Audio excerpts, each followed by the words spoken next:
Selamat pagi buat sahabat-sahabat di mana saja berada. Kita ketemu lagi bersama saya di channel Anak Medan Bersuara. Pagi ini teman-teman ada informasi ya, jam 10 pagi tadi bahwasanya Pak Jokowi memenuhi undangan klarifikasi yang dari Barreskrim Polri. Kita lihat apa aja klarifikasinya, hanya Pak Jokowi dan Barreskrim yang tahu serta yang Maha Kuasa. Semoga ya apa yang dikatakan oleh Pak Kapolri ketika ditanya dari beberapa jurnalis yang ditampilkan oleh TV One News ya. Jadi semoga aja apa yang dikatakan oleh Pak Kapolri itu benar. Coba kita dengar dulu video selanjutnya. Kapolri Jenderal Listio Sigit Prabowo merespons kasus dugaan ijazah palsu Presiden ke-7 Republik Indonesia Joko Widodo. Jenderal Listio memastikan bahwa proses hukum tetap berjalan dan meminta masyarakat mengikuti perkembangannya. Dengan perkembangan untuk pengusutan polemik tudingan ijazah palsu Pak Jokowi itu bagaimana Pak untuk perkembangannya Pak? Perkembangannya diikuti saja. Yang jelas proses berjalan. Terima kasih. Simple. Perkembangannya diikuti saja, yang jelas ya begitulah. Jadi mungkin sahabat-sahabat, para subscriber, para penonton ya, semoga bisa mengklarifikasi juga apa yang dikatakan atau statementnya Pak Kapolri ketika para jurnalis bertanya tentang seputar ijazahnya Pak Jokowi.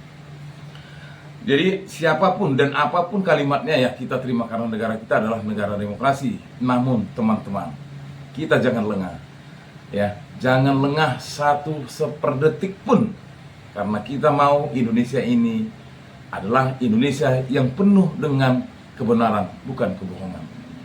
Lagi-lagi banyak upaya untuk bisa bagaimana kebohongan ini tidak terbongkar. Munculnya ada upaya reproduksi beberapa belangko atau katakanlah belangkonya ijazah tersebut dan mungkin akan sama dengan yang lain.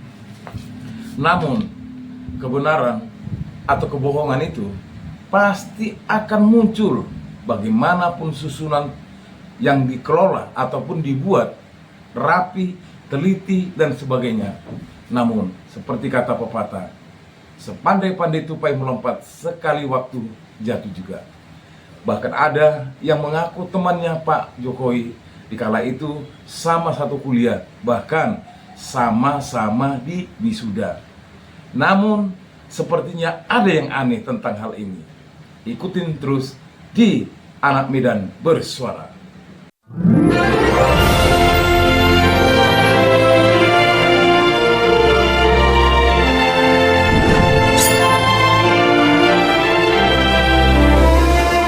Baik, kita lanjut sahabat-sahabat, para pemirsa, para subscriber saya, serta sahabat-sahabat di mana saja berada dari Sabang sampai Merauke, dari Pulau Miangas hingga Pulau Rote.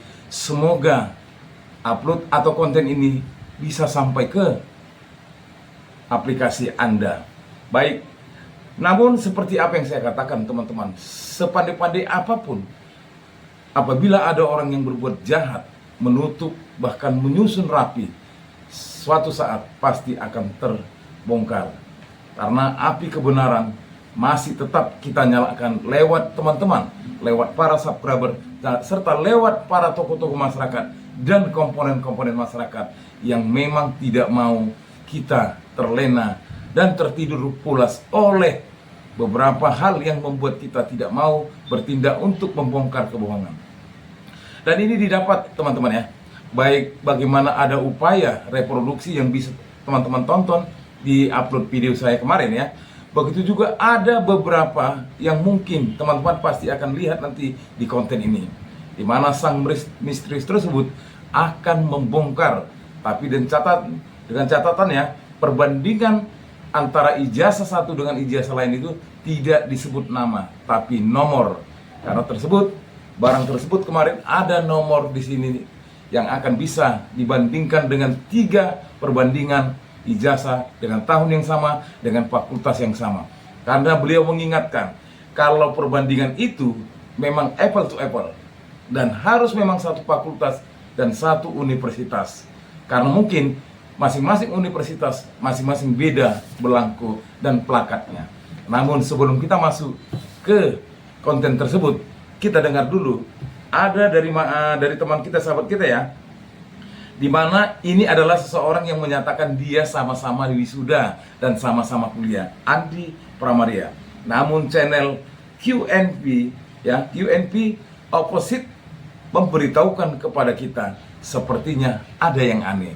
Mau tahu videonya? Ini dia. Tapi juga ketika wisuda Pak Jokowi, saya memastikan lagi, Pak Andi memang wisuda bersama-sama dengan Pak Jokowi di tahun 1985? Iya, betul. 19 November tahun 1985. Sehingga Anda bisa meyakinkan publik kalau ijazah Pak Jokowi itu sebenarnya asli?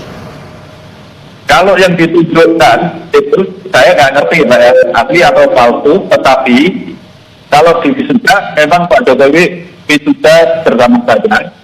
Sungguh mengejutkan. Semakin banyak bicara di media, teman Jokowi satu ini makin membuat publik kebingungan. Setelah di podcast sebelumnya secara berapi-api tampil di media memberikan jaminan keaslian ijazah Jokowi, bahkan menyatakan siap untuk tampil memberikan kesaksian di persidangan. Secara mengejutkan hasil wawancara dengan host media Kompas, Andi Pramaria tiba-tiba mengatakan ragu, apakah ijazah Jokowi asli atau tidak. Namun bukan hanya itu yang menjadi kontroversi. Ijazah Andi Pramaria yang ditunjukkan ke media, ternyata tertanggal 5 November tahun 1989. Bagaimana mungkin, seorang mahasiswa yang diwisuda tahun 1985, tetapi ijazahnya baru terbit tahun 1989? Mari kita perdalam. Mungkin Pak Andi mau menyapa Pak Jokowi dalam kesempatan ini. Oke. Sebagai teman ya, mohon maaf, Pak. Silakan Pak Andi. Baik, terima kasih. Kalau mudah-mudahan Pak Jokowi juga menonton acara ini. Ya. Kami sebenarnya itu siap memberikan kesaksian. Tentu saja kesaksiannya adalah kesaksian sejarah, bagaimana Bapak kuliah dan bagaimana juga Bapak wisuda. Karena kebetulan saya dengan Bapak itu termasuk yang wisuda bersama, yaitu tanggal 5 November tahun 1985. Jadi saya adalah salah satu saksi dari 67 teman-teman yang sampai sekarang ini masih ada. Nah, memang penyelesaian secara hukum barangkali kami juga siap ya untuk menjadi saksinya. Ini adalah kesaksian Andi Pramaria pada tanggal 3 Mei 2025 di podcast Koran Lombok. Di sini, Andi Pramaria yang begitu yakin keaslian ijazah Jokowi menyatakan siap tampil menjadi saksi di pengadilan jika diperlukan. Sejak kemunculan Andi Pramaria ini, jagat media pun ramai membicarakan. Berbagai pernyataan kontroversi Andi Pramaria pun diulas. Mulai dari menyebut Kasmujo sebagai dosen pembimbing akademik Jokowi, kemudian mata minus Jokowi yang sembuh sendiri tanpa pengobatan dan lain-lain. Karena viral, Andi Pramaria pun diundang untuk tampil di wawancara Kompas. Dan di sini, pada tanggal 17 Mei 2025, Andi Pramaria kembali membuat kejutan baru.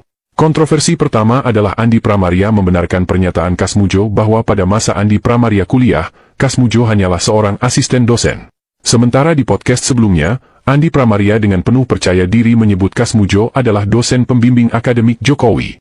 Bagaimana mungkin perguruan tinggi negeri sekelas UGM mempercayakan seorang asisten dosen jadi dosen pembimbing akademik? Uji sendiri sebenarnya seberapa sering berinteraksi atau mengajar Pak Jokowi? Pak Kasmujo itu sebenarnya dia memegang mata kuliah satu kalau saya itu tentang masalah teknologi kayu. Saya ngajar di situ, dan kayu itu artinya produk-produk hutan yang selain dari kayu. Dan hanya satu, dan beliau pada waktu itu masih asisten dosen. Jadi belum menjadi dosen penuh gitu. Jadi mereka kalau mengajar masih harus didampingi. Nah, karena kalau di kehutanan itu kan ada tim gitu kan, biasanya tim. Nah, itu Pak Kasmujo itu masih menjadi asisten dosen. Nah, jadi belum mengajar yang bisa dilepas. Kontroversi kedua adalah waktu wisuda.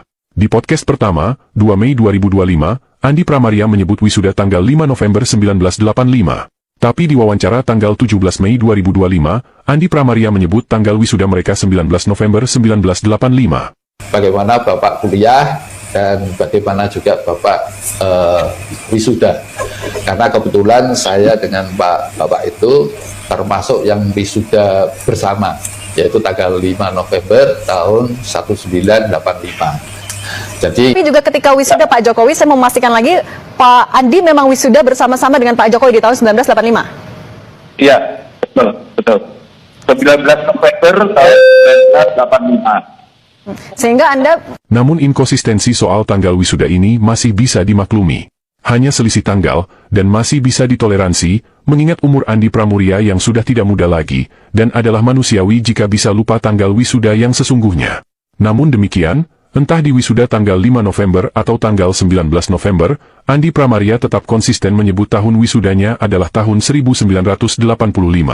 Bagaimana mungkin ijazah Andi Pramuria diterbitkan tahun 1989, lalu mengaku di wisuda tahun 1985? Ini sungguh sangat membingungkan, karena biasanya, ijazah diterbitkan terlebih dahulu, baru kemudian diadakan acara seremonial yang disebut acara wisuda. Bahkan belum pernah kejadian, tanggal wisuda bersamaan dengan tanggal terbitnya ijazah. Silahkan teman-teman yang sudah menyelesaikan S1 cek kembali, tanggal wisuda dan cocokkan tanggal dikeluarkannya ijazah. Dalam kasus Andi Pramaria ini, wisuda tahun 1985, dan ijazahnya dikeluarkan 4 tahun kemudian. Sungguh aneh bukan? Dan mungkin karena berbagai kontroversi yang dibongkar seluas-luasnya di media inilah yang membuat seorang Andi Pramaria ingin keluar dari masalah ini. Di wawancara terakhir dengan Kompas, Andi Pramaria secara terang-terangan mulai ragu, apakah ijazah Jokowi asli atau tidak. bisa meyakinkan publik kalau ijazah Pak Jokowi itu sebenarnya asli? Kalau yang ditunjukkan, itu saya nggak ngerti Mbak ya, asli atau palsu, tetapi kalau di wisuda, memang Pak Jokowi wisuda bersama saya. Apakah ini tanda bahwa Andi mulai tertekan? Atau justru mulai sadar bahwa dirinya hanya dijadikan alat legitimasi? Apakah Andi Pramaria sedang mencari jalan keluar dari pusaran kebohongan besar? Kita nantikan babak pembuktian selanjutnya, nasib Andi Pramaria, yang berani ambil resiko, melibatkan diri dengan segala kontroversinya. Masuk lagi. Ada 2 orang sudah masuk ke dalam jebakan kebohongan. Pertama, Pak Kasmujo yang mengaku bahwasanya benar dia adalah dosen pembimbing, cengengesan, tertawa, bahkan dikatakan Pak Jokowi ini dosen galak. Dan ini yang kedua teman-teman, Andi Pramaria begitu berani, begitu lugas menyatakan bahwasanya dia adalah temannya seangkatan Pak Jokowi dan di wisuda berbarengan. Seperti yang saya katakan, sahabat-sahabat, para pemirsa di mana saja berada, apapun yang dilakukan oleh seseorang untuk merangkai-rangkai agar kebohongan ini tidak terbongkar, ingat, karena orang tua kita selalu mengajarkan, jangan berbohong, jangan menipu, dan jangan lakukan sesuatu perbuatan yang membuat orang sakit hati. Barangkali teman-teman juga seperti itu kan, ketika diajarkan untuk tidak mencuri, terlebih kita pada waktu masih anak-anak. Ya, dan saat ini kata-kata orang tua itu masih terngiang-ngiang di telinga kita. Walaupun orang tua kita mungkin masih hidup atau mungkin sudah berada di sisinya. Namun pengajaran ini takkan pernah luntur, bahkan kita turunkan ke anak cucu kita. Namun kejadian ijazah ini, apa yang terjadi teman-teman? Melihat tingkah laku seorang mantan presiden yang begitu lugu, begitu polos, begitu berkata-kata dengan lemah lembut. Namun di balik itu banyak rencana, bahkan yang sudah terjadi berantakan bagai keping-keping yang tidak bisa disatukan kembali. Buktinya ada beberapa orang yang memberanikan diri. Ada 3 ya. Ada yang dari partai PSI. Yang menunjukkan bahwasanya ini ijazah aslinya diupload ya di Twitter kalau tidak salah. Berarti ada 3. Siapa lagi? Namun seperti saya katakan, netizen itu tidak dibayar, tapi penuh dengan intelektual yang sangat tinggi. Kepedulian terhadap kebohongan, itulah yang ada di benak pikiran kami. Kami nggak perlu dibayar seperti buzzer-buzzer yang tertangkap kemarin. Kami adalah manusia-manusia yang peduli terhadap masa depan bangsa dan negara. Bagaimana sahabat-sahabat? Sepaham nggak kita? Barangkali kita jauh lebih paham. Untuk itu sahabat-sahabat pemirsa, seandainya lah video ini janganlah hanya kita simpan untuk pribadi kita. Bagilah bersama teman-teman kita agar mereka terketuk hatinya, terketuk pikirannya yang selama ini mengatakan seolah-olah Bapak itu memang baik-baik saja, tapi sedang tidak baik-baik saja. Seperti saya katakan, ada sosok misterius yang memecah belah keheningan, sehingga semakin terpancarlah kebenaran yang telah selalu digaungkan oleh Dr. Tipah, Dr. Rismond Sianipar, serta Dr. Roy, serta para tokoh-tokoh masyarakat lainnya. Jangan percuma mereka sudah memberikan sesuatu buat kita dengarkan. Ingat teman-teman, kebenaran memang harus ditegakkan. Kebohongan harus kita hancurkan sehancur-hancurnya agar masa depan bangsa Indonesia serta anak cucu kita menuju Indonesia Emas. Baik, kita dengar seorang misterius ini tidak menyatakan palsu atau tidak palsu, tetapi sesuatu kalimat yang mungkin agak dijaga agar tidak bisa menjadi sesuatu yang menjadi bola panas bagi beliau. Kita dengar ya, ini berasal dari channelnya Repli Harun, abang kita, senior kita, pakar tata hukum. Kita dengar bahwasanya ada sesuatu yang sangat membuat kita semakin percaya bahwasanya ijazah tersebut tidak identik dengan yang lain. Kita tonton. Coba kita sapa beliau, bro ini ya. Assalamualaikum warahmatullahi wabarakatuh, bro. Saya panggil bro ya, karena bro itu kita tidak bisa tahu ya, apakah lebih muda, lebih tua, lebih atau sama, pokoknya sehat-sehat aja bro ya. Oke.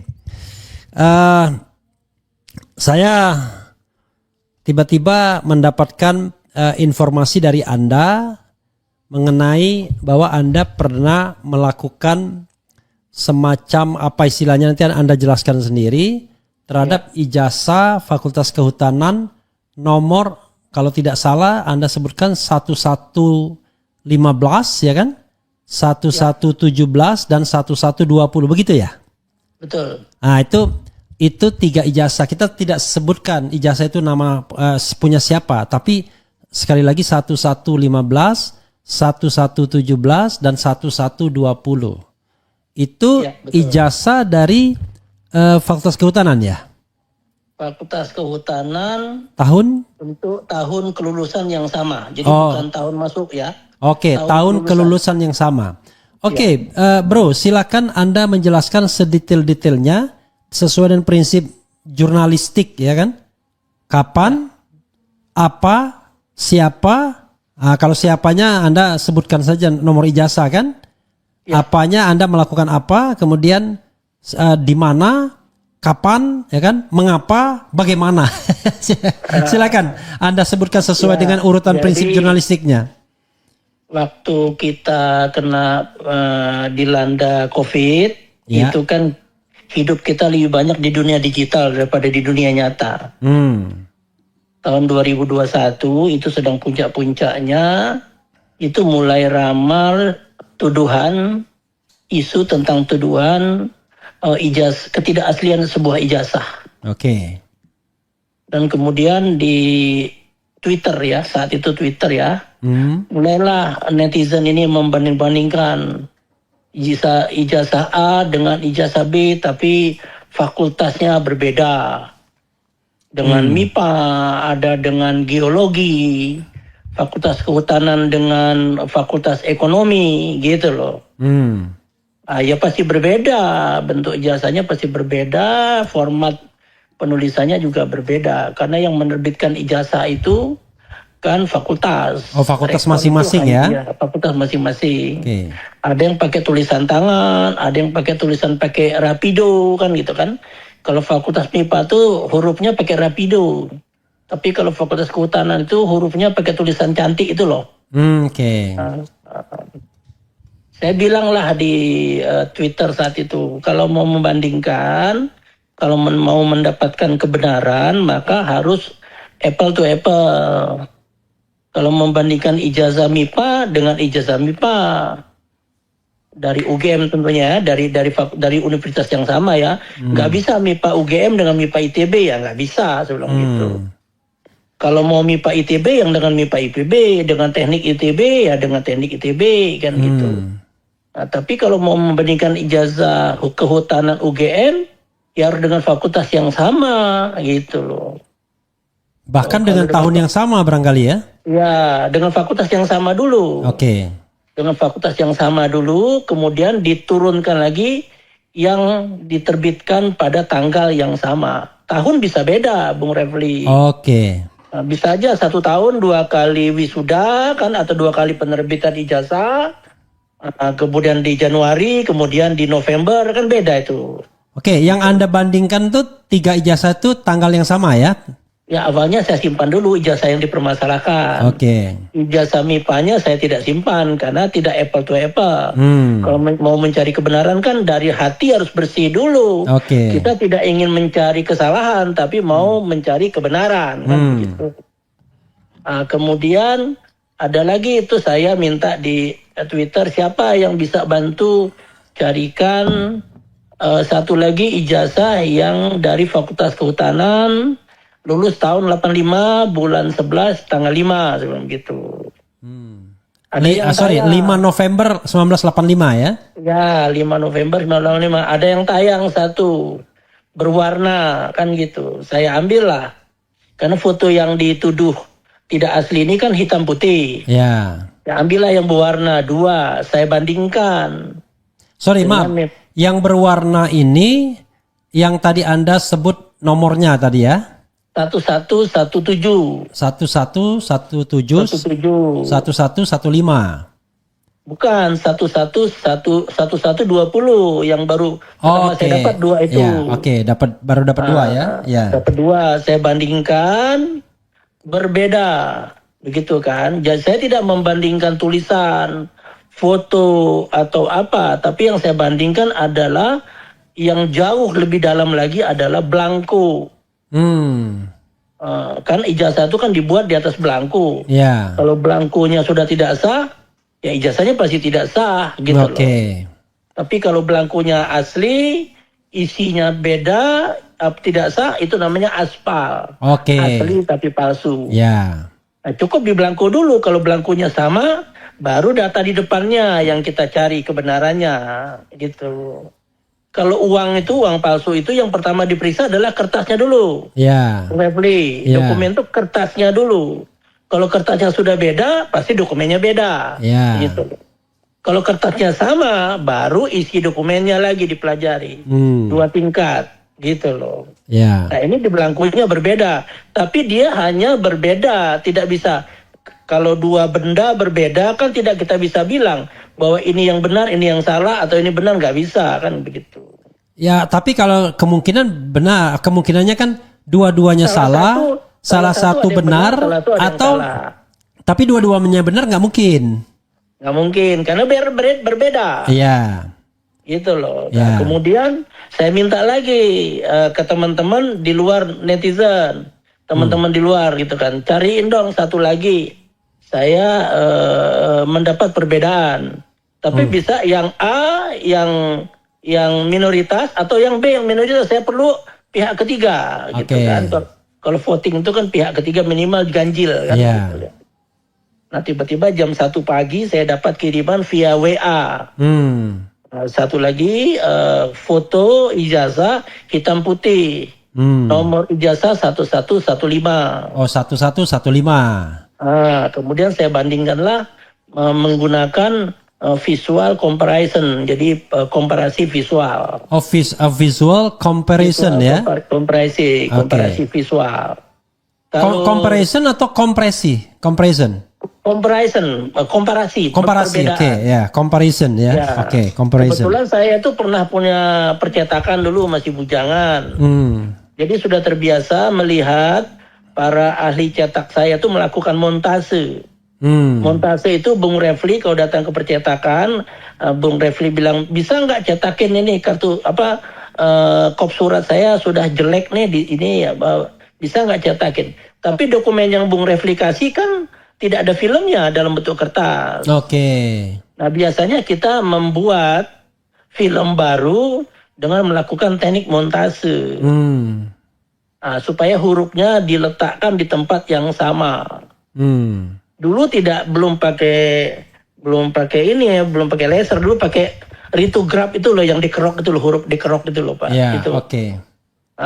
Itu teknik montase. Tapi itu tidak bisa 100% sama. Oke. Karena ada pemekaran, ada penyusutan. Karena dulu bukan digital, kan analog gitu loh. Tapi Bung Refli, kalau sudah jadi master, Bung Refli cetak 1 juta lembar pun, lembar yang pertama dengan lembar yang terakhir itu sama. Sama. Ya paling gradasi warnanya aja yang mungkin sudah ada, kalau ada pucat gitu. Tapi makanya kalau ganti tinta, tapi titiknya, lokasi titiknya itu koordinat titik setiap ini. Karena kan film itu kan raster. Iya. Raster itu ada kan jutaan titik sebetulnya. Itu kalau kita zoom kelihatan bahwa raster ini sudah berbeda dengan ini. Kalau di dalam master yang sama itu 100% sama hasilnya. Walaupun pakai warna yang berbeda, misalnya mau hitam, ganti lagi misalnya tintanya coklat atau merah. Selama menggunakan plat yang sama, master plat namanya ya, maka hasilnya akan sama. Oh itu pakai master plat ya, plat ya? Master plat, percetakan itu kan pakai master plat, gitu loh kan. Nah sehingga biasanya master itu disimpan, Bung Refli. Untuk pesanan baru ya, untuk pesanan lain. Pesanan yang akan datang. Master itu kita lapisi supaya tidak terjadi korosi. Kita simpan dalam rak master yang kelembapannya diatur temperatur tertentu untuk mengurangi kemungkinan dia korosi. Kita lapisin pakai zat kimia sehingga dia tertutup. Jadi tahun depan Bung Refli datang lagi, tinggal memberi nomor master. Atau cukup dengan SMS dulu. Tolong dicetakkan 500.000 lembar master 013281. Nah, kalau langganan dengan percetakan ya. Nah, saya tinggal cari master yang nomor itu, saya cetak 5,5 juta lembar. Tidak ada desain, sekali saja desain. Nah, jadi karena saya biasa bekerja di percetakan dan tahu akurasi dari penggandaan cetakan, maka dengan teknik yang saya punya pengalaman itu, saya bisa pastikan bahwa ijazah nomor 1117 dengan 1120 dengan 1120. Oke, artinya bisa dikatakan bahwa dua ijazah ini dicetak dari master yang berbeda. Yang berbeda. Dan rasanya tidak mungkin kalau misalnya dalam satu kesempatan ada dua master yang berbeda itu ya. Kalau Fakultas Kehutanan saat itu meluluskan 100 orang, apa mungkin nyetak 100 ijazah itu belangkonya 2 master? Ya, nggak mungkin rasanya ya. Nah, itu ijazah itu UGM lah yang mesti menjelaskan supaya akal kita nih bisa menerima itu kan. Ya toh? Nah, kemudian saya tengah malam jam 1:30 dapat ijazah ketiga. Nomor 1115 Fakultas Kehutanan UGM, black and white, tertanggal 5 November 1985. Dengan tanda tangan rektor dan dekan yang sama tentunya kan. Gitu. Nah, kemudian saya dapat 3 sampel, namanya 3 sampel. 3 sampel ya. 3 sampel. Kalau bisa saja yang sampel ketiga ini sama dengan sampel pertama atau sampel kedua kan begitu. Bisa sama dengan yang 1120 atau bisa beda sama sekali. 17 kan begitu kan? Atau bisa beda. Atau bisa beda sama sekali. Atau bisa beda sama sekali, berarti UGM-nya harus kita kasih itu namanya record, world record gitu loh. Ada universitas pencetak ragam ijazah yang terbanyak di dunia kan. Gitu. Saya lemparlah ke TV besar supaya lebih detail ya. Karena mata kita kan lebih, supaya daya pisahnya lebih tinggi. Pakai layar yang lebih besar. Saya bandingkanlah, saya jajarkan 3 ini. Dan kemudian saya crossing. Dulu masih pakai manual, Bung Revi. Kan ada logo UGM-nya di tengah tuh. ada ujung kelopak, ada pangkal kelopak. Ya. Dari pangkal kelopak bawah saya tarik ke ujung kelopak atas terus sampai keluar lembaran ijazah. Iya. Semua kelopak saya ambil dari ada 6 atau 7 kelopak itu. Itu kalau dia sama masternya, Bung Refli. Iya. Maka dari garis yang saya tarik dari kelopak pertama ini, ketemu huruf di ujung, misalnya di kakinya N. Ya. Pasti kalau masternya sama, semua ijazah akan ketemu di kakinya N. Oke. Kalau kelopak bawah saya tarik ketemu di kalimat di ujungnya J, Yogyakarta ya. Ya. Di ujung kaki atas atau di kepalanya ya. Karena huruf itu kan panjang dari kepala sampai buntut kan. Ya. Ya kalau ini ketemu di kepala, maka ijazah yang dicetak dengan master yang sama akan ketemu di kepala huruf J semua. Nah tapi kalau ijazah yang satu kepala J, yang satu ketemunya di perut J, ini sudah berbeda masternya. Itu saya lakukan, namanya analisa komparasi, tapi manual, teknik montasenya manual. Saya simpulkan ijazah A berbeda dengan ijazah B. Ijazah B, saya tidak memberi nama, tidak menyebut nama dulu saat itu. Saya tutup namanya pakai A, B, C aja. Ijazah A beda dengan B, B beda dengan C, C dengan A ekivalen, identik. Gitu loh. Ijazah A nih kalau nggak salah ijazah nomor 1115. Ya. Ijazah B ini adalah 11120. Ya. Yang ijazah C 1117. Oke, dibalik ya jadinya. Sorry, Dibalik, urutannya saya 1115, kemudian 1120, 1117. Lalu kesimpulannya? Dari hasil analisa itu 1115 identik dengan 1117. Oke. 1115 tidak identik dengan 1120. Ya. Dan 1117 tidak identik dengan 1120. Oke, jadi kesimpulannya saya ulangi, yaitu 1115 identik dengan 1117. Oke, Ya. Satu kesimpulannya. Kesimpulan yang kedua, 1115 tidak identik dengan 1120. Betul. Kesimpulan ketiga, 1117 tidak identik dengan 1120. Ya. Oke.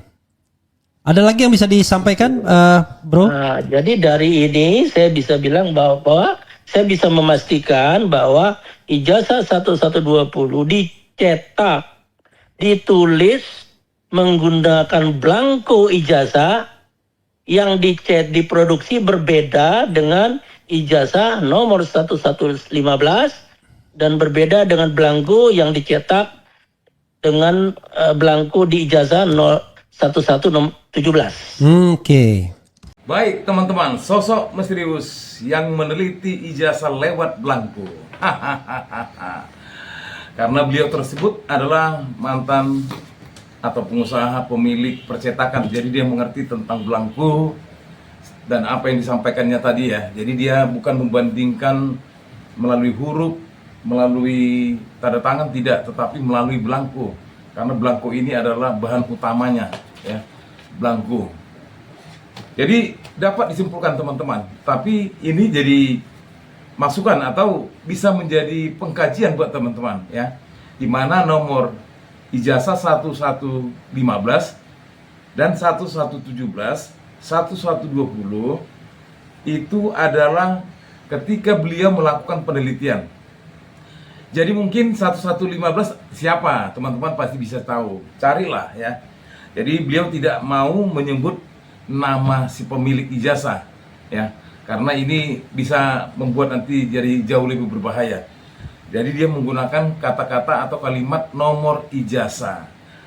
Kesimpulannya teman-teman, di akhir konten ini, apapun yang katanya rekayasa atau apapun itu, kalau memang kebohongan itu mau menutup diri terus, suatu saat pasti akan terbongkar dan efeknya sangat luar biasa terhadap kita dan keluarga.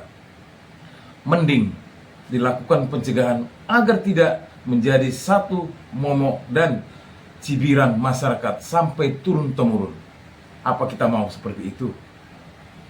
Mari lebih baik kita saling memaafkan karena kita adalah adat timur di mana nenek moyang kita selalu mengajarkan untuk sungkem, untuk kita sujud, dan untuk sopan kepada yang lebih tua. Untuk apalah kita mempertahankan gelar, kalau gelar itu yang membuat kita jadi bahaya. Dan yang saya tahu, untuk menjadi seorang presiden dan wakil presiden, bukanlah harus mempunyai titel, tetapi mempunyai hati nurani dan pikiran yang tajam ke depan untuk membawa bangsa Indonesia jauh lebih baik. Sahabat-sahabat subscriber, konten ini saya tunjukkan hanyalah untuk bagaimana cara kita bisa mengambil hikmah ataupun mengambil sesuatu yang sangat penting agar kita bisa suarakan. Kita bukan mau mengopok-opok, dan kita bukan mau membardir, dan kita bukan mau memecah belah masyarakat, tetapi supaya kita paham, karena kita ingin mencari kebenaran, bukan mencari kesalahan orang. Channel ini adalah salah satu bukti bahwasanya kita peduli terhadap masa depan bangsa. Semoga channel ini bisa terus bernyala terus menyuarakan keadilan, kebenaran, dan membongkar perilaku orang yang tidak benar, termasuk pelaku korupsi dan pelaku-pelaku pembohongan. Salam perjuangan, hidup rakyat Indonesia, merdeka, merdeka, merdeka.